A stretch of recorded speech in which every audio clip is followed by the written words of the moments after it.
WNST, Towson, Baltimore, and Baltimore Positive. We are positively into football season, and we have spent plenty of time talking some Ravens football around here. But you know, Don and I put this social studies course together at Baltimore Positive to bring local people, local influencer, and there is plenty of sports in this segment because we have a sporting type, as we will 2 weeks from now on October the 8th when the Maryland Crab Cake Tour takes it to the road, but not really the road, bringing it home to Baltimore. We're going to be at Coco's over, I think we call that Lauraville. I call that near where Sig lives and where my Uncle Nelson raised me over off of Tyndale Avenue and where Martin O'Malley lived. Coco's on the 8th of October with our mayor, Brandon Scott, will be doing that. Also, a shout out to all of our sponsors, Damie and all of our friends down at Fadley's. We were down there last week at a crab cake on Monday with my pal, and I got my State Fair gear rocking. Evan was on the program this week talking about the menu at the Beaumont, talking a little football, talking a little chefery, talking about our favorite foods. And I know we always make you hungry, Don, when we talk about State Fair and the Beaumont over there in the Ville, right? Absolutely. I'm heading to the Beaumont in the next week or two. If folks haven't been there, go get a steak. Me. Just go get a steak. I mean, maybe the best, and we have a lot of great steakhouses in the region, in Baltimore and other areas. The Beaumont steak and filet is right near the top. Outstanding stuff. Well, we have, Nestor, a special guest today, one of our favorite guests, friend of the show, Delegate Sandy Rosenberg, 41st District, Baltimore City, over there by Pimlico, as Charlie Ekman would say. Hi-ho, right, the one and only Pimlico. Sandy, I what I love about having you on is you are truly the class historian. When you've been in Annapolis for almost 50 years. No, 40, please. 40. Well, all right, 40 years. You have seen it all. You have seen it all. And if I may, since you mentioned Lauraville and Charlie Ekman, would he refer to it as lovely Laurelville? Lovely Laurelville. Because he referred to Laurel that way. Before we get to all things political, and my goodness, there's a lot going on, and boy, do I want to talk to you about Texas and Roe v. Wade, because you were so important in what Maryland did many, many moons ago. I want you to give us a little history lesson. But before we do that, you are certainly one of Maryland's number one Baltimore Oriole fans. We have suffered through. We're going to lose roughly 110 games. Some of us think there's light at the end of the tunnel. How are you feeling about the rebuild at this point, Sandy? Well, there's a Sun article that says the better players will be matriculating with the big club next year. Matriculating? When Earl Weaver called in his 25th player, a guy like Tommy Chopay, and said, "You're going to the big club. You're going to be with us this year." I don't think he said it was matriculating. I don't think Earl could spell matriculating. You didn't matriculate from Rochester. You just left. Well, but you were better. You got a better education there than guys do now. Because I used to go to Orioles fantasy camp, and I was at the bar one night with Boog Powell and the late Mike Flanagan. And they said, guys come to the show, to the big leagues now with less experience and know less about the game. And nowadays, even though I voted for it, they're going to know more about sports wagering than they're going to know about what they should do when there's a man on first and you're up by 2 runs in the top of the 9th, and the fact that you don't worry about that runner and you worry about the batter. Well, this is fascinating, Sandy, because, I didn't want to go into – we're going to talk politics, we're going to talk Pimlico and all that, but I did a piece this week on sports wagering and football. I was out in Vegas 2 weeks ago with the Ravens, right, and saw what all of that is. I am fascinated for a guy your age and Don's age who still love baseball and watch it every day. I still want to love it. I just can't. It's just no good. What's out there right now, this is not worth my time. And I make that very, very clear on a daily basis. But the issue for baseball, when I do put it on, there's a pretty girl telling me to wager on an app and like all this stuff. And I'm thinking to myself, I've been here a long time. I've had a radio station 30 years. It's my 30th year on the radio, chasing the Orioles back when the Orioles mattered. I don't know anyone that really bet on baseball. I mean, I knew a lot of degenerate football people and pool people and people that flew to Vegas and people that love to wager and people that play blackjack and people that play craps and people that can't play golf without wagering. I know people that bet on stuff, but I don't know many people that bet on baseball. And this notion that like they're going to resurrect the game, and you just said something like, the kids are going to bet on it, but they're not going to understand it. I don't know. I don't. I'm worried for baseball for all the above. Man on second base in the 10th inning, 7-inning games. Just no one running the show for me. The star power going away. I'm very, very worried about the leadership. And we talk about leadership in politics and in this country and who leads us. Baseball's got some leadership issues, in my opinion. Well, I think all of the sports, the major sports, are getting in bed with sports wagering because it's a money maker for them, and they want their share of the pie. But I'll tell you, the example I gave is not hypothetical. Oriole game a few years ago, Zach Britton was still with us. He's pitching top of the ninth. The people who had gone to the game with me had left, so I'm making conversation with the 20-somethings near me in my section. First guy reaches, we're up by 2 runs. I say to these guys, you don't worry about this guy.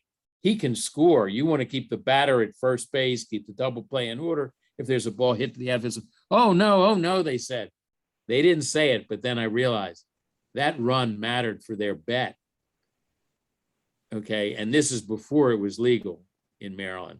So, it ain't going to be less of this stuff going on. It's going to be. Sandy, I hate it. I think you are really on this. And Nestor, we'll actually do quite a bit of this when we talk on the. What do you hate? You don't use the word hate much. Well, I don't. No, that's why I said I was surprised to hear you. I didn't know we were going down the sports betting road here. We'll get to other things. Well, I'm trying to be educated on it. Just as a person on the radio, talking to people, I'm not a gambler like that. So I maybe it's something you have to experience to be a part of in that way. Well, there was just an article recently as we get ready to have this sit down with our friend Delegate Sandy Rosenberg that Major League Baseball is now going to work closely with teams and states to identify, and this is where I don't think you get the genie back in the bottle, Sandy, and maybe you talk about it a little bit. They're going to try to regulate what you can and can't bet on. For example, the article pointed out they're very worried about a bet that would say, we're going to allow you to bet on whether the first pitch of the game is a ball or a strike.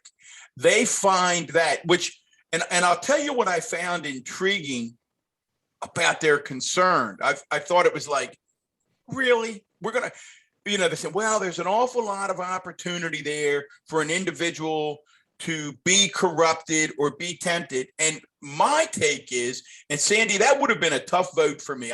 I thought a lot about sports gambling. I opposed casinos, and a lot of my good friends are very much involved in the casino operation.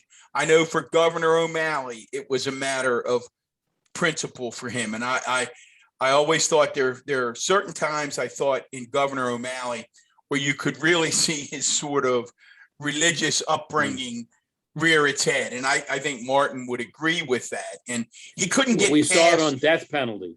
Oh, absolutely. Well, we went round and round with death penalty with Martin here. Right. Yeah. I mean, there are times his advisors wanted him to stay back, but he moved forward on that. It's one of the things I really respect about Governor O'Malley is you would see that principle-centered leadership come through more often than not. But I think I'm probably tainted, and then I'm going to shut up and let you talk about sports betting and why you ended up being a yes. We had family friends who had someone in their family, in their close circle, really disrupt their life through a gambling issue. And I really worry, you talk about the 20-somethings in your section, Sandy, and what they can do with just a phone sitting there and the money. It's a way to wreck a life. Oh my gosh, and it scares me to death, whether it's FanDuel or any of the other sites. I just worry that these kids with credit cards are just going to wake up one day and their life is going to be a mess because of this. What am I missing, Sandy? What's the bigger picture? Well, a percentage of the revenue does go to compulsive gambling. That's the case with slots and table games. And it would be interesting to find out what has happened, what we've done with that money, what impact has it had? Has there been an increase in the number of people who have been afflicted with compulsive gambling? But if we're not going to raise taxes, if we're not going to have a more equitable income tax, then this is how we're going to get revenue to do the things that I think government should be doing. We're not going to pay for the Kerwin plan. We're not going to build Camden Yards. That wasn't done with taxpayer dollars. That was done with slots money. Excuse me. Lottery money. So if we're not going to go in that direction, this is an important way. This is the way we're going to raise additional money for important things. Yeah, so I hear. I just worry. And I'm sure you worried. I mean, I'm sure everybody tried. Nothing is ever either or. Well, Sandy, for all the years that I sat here and I took phone calls in the 90s, right, when we didn't have a football team and then we were going to build a football stadium, like all of this, right? Are we going to get an arena? How are we going to replace Harbor Place? We spent last week with Ron Cassie at Baltimore Magazine talking about all of these issues. They all need money. But the gambling thing for me, for all of the years when I started going to Vegas in the 90s, chasing girls and bands and concerts and all of that, and learning how to play blackjack. I didn't know anything about crap till I landed in Las Vegas in 1995. You take a book, you're reading the book on the whole way out there and like all that. That money all went to the desert. It never came back. And that was the part when O'Malley was running the show, and you've always been a part of this, Delegate Sandy Rosenberg, our guest, that the money was going to Atlantic City. The money was going underground. The bookmaker salad was named and is served at the state fair based on these things. But legitimizing it was served at Sabatini's. Oh, it was, of course, Sabatini's. I knew Al Isella sat next to us at the ballpark. I dined with Al once, and Stadium. He explained to me that he was the bookmaker, but not the shrimp in the salad. For all of the years of gambling and all that money leaving. The casinos have been here, and obviously you were involved in Annapolis at that point too. Tell our audience over 15, 20 years what this money that Don voted against, that Martin voted against. I've been down to the casinos to see shows and whatnot. I was down at MGM at Bruno Mars last month on the Crab Cake Tour. What is that money doing? Well, a significant percentage of it is going to education, public pre-K to 12 education. And it has enabled us to increase funding for education for principally since we had legalized gambling. And we've now made that even more precise with the constitutional amendment that is where most, if not all, of the state's portion of the betting dollar goes. That's how we're going to finance the improvements is through significantly through lottery money, through slots money for Pimlico and Level. Let's shift gears for a minute away from sports betting to another topic that's in the news every day. And Sandy, I have to admit, I didn't realize the key role, and I should, so I apologize to you. I didn't realize the key role that you played in codifying Roe v. Wade in the state of Maryland. So for our listeners, and Nestor said, we like to view this as a social studies class. So right now, there's great discussion, and you're an attorney and a law professor, so you can educate us. There's great discussion as to whether or not Texas and the inaction of the Supreme Court actually overrode Roe v. Wade or not. I know legal scholars, probably like yourself, saying that really didn't, but we're certainly on a dangerous slope. Here's my question, Sandy. Tell us what you did to codify it in Maryland. And because of your actions, are Maryland women protected regardless of the Texas law? There's a lot in there. So take Nestor and I as dummy law students and walk us through it. Sure, my pleasure. 30 years ago, we were concerned that the Supreme Court was going to reverse Roe versus Wade. The three legislative leaders were, well, five really. Myself, Senators Hollinger and Hoffman, Delegate Cher Lamont, working with the advocacy community, the pro-choice, advocacy community. We wanted to pass a statute so that embodying the principles of Roe v. Wade, so that if the Supreme Court were to reverse Roe v. Wade, the Maryland law would be in effect and would not be affected by the fact that Roe v. Wade was no longer good case law.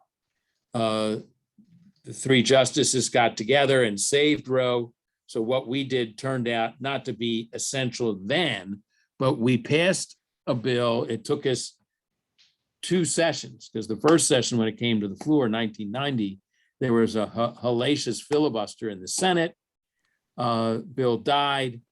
5 senators lost because of their support for the filibuster and their opposition to Roe. So are you confident, Sandy? I want you to continue, but are you confident that was the deciding factor in their races? Because I think that may be relevant moving forward. That was everybody's assumption at the time. Yes. So we clearly had the majority because of we had a referendum in the primary and general of 1992. So in 1990. So then in 1991, we introduced the bill. It passed. It was petitioned to referendum. And then we won on referendum 62 to 38%. Now, one of the things we did when we passed the codification of Roe, and we said the dividing line was viability. We didn't have 3 trimesters, as is the case in the Roe decision. We said, if in the doctor's medical judgment, not a judge, if in the doctor's medical judgment, the fetus is capable of sustained survival outside the womb, at that stage, it is very limited, only a very limited set of circumstances, despite what some of pro-life members of the legislature still say, very limited set of circumstances when an abortion can be performed post-viability. Does that include rape and incest in Maryland, Sandy? Yes. Delegate Sandy Rosenberg is our guest. We moved from sports wagering right into Roe v. Wade. I wanted to stop at horse racing, Don. So when I do the transitions here through all of this, I thought, lottery, they're a new sponsor here. Let's self-play, and we're sponsoring our Maryland Crab Cake Tour. We're going to have Brandon Scott with us over Coco's 2 weeks from now. But as part of the Baltimore Positive thing in Baltimore City, I am still the believer in the Preakness as our Super Bowl, as something that should fill hotel rooms, it should fill the city, and should stop the city for 5 days, and the kids should be off school on Fridays, and everybody should be wearing pink, and we should be doing things that are marketing things that if your old pal, Mr. Schaefer, were to come back, jumping with the rubber duckies into the wall, doing things to celebrate this city. And I will be talking to our mayor about that, but tell me where we are with this ongoing every year back to when the lights came out, that idiot from Bel Air tried to punch the horse, which is 30 years ago now. We're still at Pimlico. We're still hi-ho. We're still holding on to the Preakness, but I always say it can't last forever, but I know you've put a lot of effort in this. I've had Bill Cole on many times talking about. So where are we in now, September 21? On this issue of getting that cool little glass thing built on the hill and making it multi-purpose and 364 other days of the year? The Preakness is not moving. It's staying. And it will be part of a redevelopment jewel if we do things right. And I have every reason to believe that Bill Cole and all the other parties involved, including the neighborhoods on both sides of the track, that's what will be developed on that site. There will be just slightly less than half the site will be for racing purposes, and the Maryland Stadium Authority will own that site. That there will be a donation from the Jockey Club, who owns all of the site, to the Stadium Authority. And then my expectation, this Preakness Sunday, or the day after the Preakness, 2 years from now in 23, is when the wrecking ball will hit. And the expectation then would be that 2 years. So hold on, that's about 20 months from now, like that, give or take? Well, it's the 2 more Preaknesses is what you're saying. Yeah, the first Sunday after the third Saturday in May in 23. Yes. Okay. That's when the construction will start. One of the things that's being discussed, and I'm not up to date on it, is turning the track. The track currently is not parallel to Belvedere and Park Heights on the south and on the north. Now, I know this is a social studies class, but one of the things I did not learn in my geometry class at City College, even at City College, was that developers like rectangles. Now, Don, you were in county government, you probably knew that. Because it's easier to develop on a rectangle, okay? Now, when you drive down Key Highway, people are developing on a postage stamp, but that's because that's such a hot and wonderful neighborhood, okay? But currently, if you walk to the track as I do, because I live in Cold Spring, Newtown, if you walk towards the track on Preakness Day, the fence of the track almost kisses the fence on Belvedere.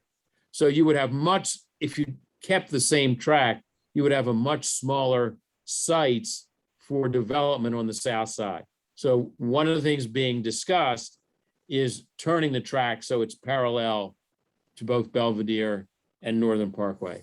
But once those issues are resolved, then we move forward. I mean, the Stadium Authority has already selected Air St. Croix, a local firm, to do the design for the track, for the racing site. This is being done in coordination with what happens at Lovely Laurel, because if there are going to be improvements there, how does that affect the racing schedule? But the smartest thing I did was the first thing I did on this, which was work through the Stadium Authority, because my initial involvement was to have the Stadium Authority do a study of the viability of Pimlico as a site for the Preakness. And so they do things well. They do them on budget. They do them on time. And they're also very responsive to legislators such as myself, and more importantly, to the community.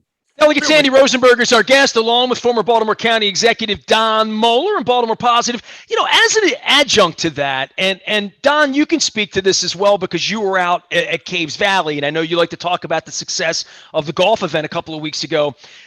Bleachers, right? Sandy, did you go to the golf event? No. It looked like those bleachers were built into caves and they'd been there for a century, you know. It looked like it was built by the ancient Greeks, you know. And I think that Pimlico, and I see this at racetracks now, I've seen this on golf courses, the way that they bring seating in and can make it temporary for whatever we would want the Preakness to be in that way. I've sort of looked at this a different way as I've seen them bring temporary tracks into Pimlico, to see what Kevin Plank's done in the middle of the infield over the course of time there, to believe that you don't need Churchill Downs with 74,000 seats, or Belmont, if you've been there, with this giant, they could run race cars in Belmont. It's so gigantic that we didn't need that kind of a facility to have a credible Preakness and a credible Preakness for them to make money and put on a great race and keep it here in Baltimore. Well, there will be, what we've been told is, even in the midst of construction of the new facility, they still expect to run the Preakness at Pimlico.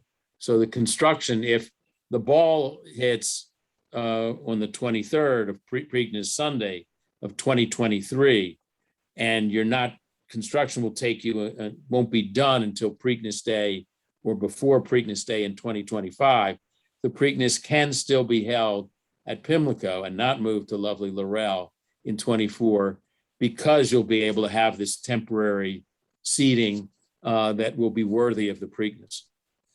Sandy, real quick on Pimlico, and then we have one or two other quick items just to get your take on it. Do your Karnak thing and look into this crystal ball and tell me, it's not going to be me. So let me pick on my 14-year-old grandson, who's a a stone's throw away from Pimlico over there at Gilman as a ninth grader. When he's 30 years old, 15 or 16 years from now, what's he going to be seeing in that Pimlico area? What's it going to look like when Jake says, visits me in the old folks' home and he says, geez, Pop, it wasn't like this when I was at Gilman. What's he going to see 15 years from now? Well, he's going to see a 21st century racing facility. He'll see, I think things will be a little more restrained on the infield Preakness Day because they got to preserve it for athletics and recreational use during the regular. I got pictures from the 80s I can share with them, some scaffolding, no worries. I'll take care of that. But you'll see Sinai is building a social services facility now, under construction already on the Belvedere side. They own the parking lot, if you will, on the eastern edge. Time to get Neil Meltzer on the program. A little Baltimore positive with Neil. They're going to expect they're going to have an outpatient facility on the Northern Parkway side of their property, but there's going to be residential property, commercial, and the first instance of all this will be, everything is all tied together, sports wagering, because there will be sports wagering at Pimlico when there's wagering everywhere else in Maryland, later this fall or by the Super Bowl, whatever it may be. And we expect to work with the Jockey Club. They've got a unique situation. We're expecting them to build out, if you will, their sports wagering facility in a clubhouse that they know is going to be torn down in 2 years for the new facility. So we hope, but this will be people's first opportunity to come to Pimlico other than on Preakness Day. Andy, how will it impact the neighborhoods? You've been a neighborhood guy. You fought for this. How is it going to affect the families that live up Northern Parkway and along Belvedere? How will they be impacted?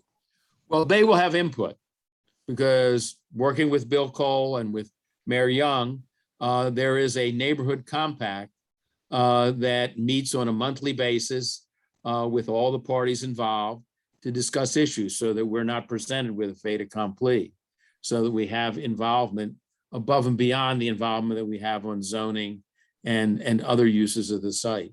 But you're not going to have, except maybe for some concerts, you're never going to have Preakness Day crowds other than on Preakness weekend. Okay.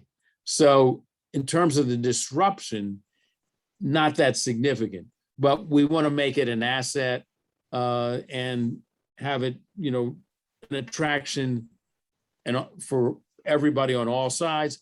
Also have it as a job center, both for construction and for operation, to make it particularly for people in the Park Heights community for jobs. Are there going to be more racing dates there or no? Not, I mean, we don't know. I mean, because there's not a whole lot of racing in Pimlico these days, really, over the last 25 years. Well, to show you the benefits of having two tracks, when the track at Laurel was unusable, they raced at Pimlico. They may have missed a beat for a week or two, but they raced at Pimlico. So we would hope that, that's a decision for the Jockey Club and the Racing Commission, but we would hope Pimlico becomes such an attraction. Now, Laurel will be rebuilt as well. What we did is funds improvements at both sites, but we would hope that Pimlico becomes such a good attraction that the Jockey Club, as no longer the owner, but leasing the land or leasing the facility to use, during race meets, would want to run there more than just the abbreviated Preakness meet. Is this you've had so many achievements. Is this the one goes on your gravestone? Is this your crowning achievement? Is this the one when you look back, you say, daggone it, I'm really proud of what we did to save Pimlico? Well, a colleague, a lobbyist, but a friend, a former student, said to me once they could put on my tombstone, he killed the death penalty. He saved the Preakness. That's a pretty good gravestone, I will tell you. Hey, real quick, and we'll let you run. In 2005, Delegate Sandy Rosenberg sponsored voter protection legislation in the state of Maryland. Did you Well, ever? you've done your research. Well, every now and then, blind squirrels. Did you ever? He's a little obsessed with politics, Sandy. I don't know if you know that about him, I don't call it obsessed. Did you I'm ever? the same. Did you ever imagine that 16 years later, we would be having a national debate over who and who should not vote? Well, the language in that bill in 2005 was not mine. It was from federal law. In the wake of Florida, in the wake of all the hanging chads and all the controversy about counting votes in the Gore-Bush election, the Congress got together and passed a bipartisan bill. I know this sounds very odd to the younger people listening, but that's what they did. And they passed the Help America Vote Act. So the heart of my Voter Protection Act is language that says, as in if you're challenged at election day, or if you're challenged or what you have to present when you register, the same things that you could use under the federal law. And so it wasn't just things that only middle-class people have. It wasn't just your driver's license or some government document. It was your rent bill or your BG&E bill. Okay, that's what we've operated under Maryland ever since. And I'm working on legislation for this coming session that would look at the revised bill, the bill that Senator Manchin is a co-sponsor of. What are the provisions in that bill that are different than existing Maryland law? And let's put that on the table for discussion here in Maryland. Well, I hope we can have you come back, talk about that. We also want you to come back and update us on redistricting. I expect a little bit of brouhaha around that. And as Nestor always says— Is that called ungerrymandering? What is that? Gerrymandering is in the eyes of the beholder. There you go. There you go. I just want to see straight lines and squares, Delegate Rosenberg. That's all I want to see. There's one thing that, if I may, real quick, when Don Schaefer drew the lines and our district went out into the county. So Pikesville, we had parts of Pikesville. Okay. On a neighborhood issue, Pikesville had 8 state legislators working on its behalf, not 4. And that's a plus. So what I learned from that, and it's difficult to persuade people of this, is if enough of your community is in 2 districts that they have to listen to you, you're better off. And those lines, Sandy, I totally agree with that. And there's one caveat. Those lines were contiguous. Those lines extending you from that Pimlico area out toward Pikesville, contiguous. And Nestor knows we had a good, we like our good buddy Michael Steele, but we had a good go round because I always say to him, Republicans love the idea of commissions if they only apply in blue states. Red states, not so much, but let's just do away with gerrymandering in the blue states and then we can all sing Kumbaya. And we said to our good buddy, the Lieutenant Governor, not quite so fast. So we get smarter every time you're here, Sandy. Nestor, what do you say? He is Don Moeller, my social studies advisor here and the former Baltimore County executive, Delegate Sandy Rosenberg. Next time, I hope we're not talking about 100 losses with the Orioles because I know how important it is to you. I hope both of you, for all the suffering since 66, that there is a winner's circle for you, not for me. I mean, I'll participate. I'll drink the orange Kool-Aid or whatever, but I don't need them to win for me because it would feel better for you if they won. So I fight. Really I'm on the hill for you, holding them accountable. I am. It will feel really good for me when Grayson Rodriguez pitches a shutout in Game 7 and Adley Rushman goes deep twice. Yes, that will feel good. I hope we all live long enough for that. I really do. In the meantime, let us all pray for Lamar Jackson. Yes. On behalf of Don Moeller, I am Nestor Aparicio. Reminder, the Maryland Crab Cake Tour is making its way to Coco's on the 8th. We're going to have Mayor Brandon Scott with us. We're going to have some other guests. It's all brought to you by the Maryland Lottery. Let yourself play. On behalf of all of our sponsors, including our friends at State Fair, our friends at Fadley's and Costas and all over town, we're going to be visiting with lots and lots of folks. I am Nestor. We are WNST, AM 1570, Towson, Baltimore, and we never stop talking Baltimore positive.